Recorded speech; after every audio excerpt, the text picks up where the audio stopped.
I already washed my hair in the shower with the Ovation Cell Therapy shampoo, conditioner, and scalp treatment. Next, I'm going in with the Ovation Pure Volume Solution. This is perfect for any hair type out there if you want to achieve more voluminous hair. So you want to apply this from the mid part of your hair to the ends. You can section off your hair if you want, just to make sure all of it is coated.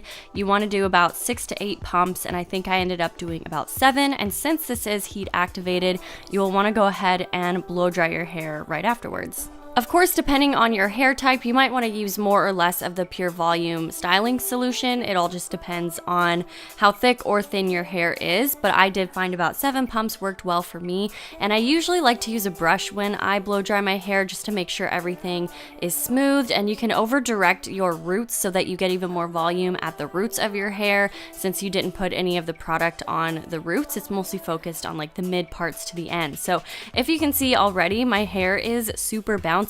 This works so well at instantly adding volume and bounce to your hair.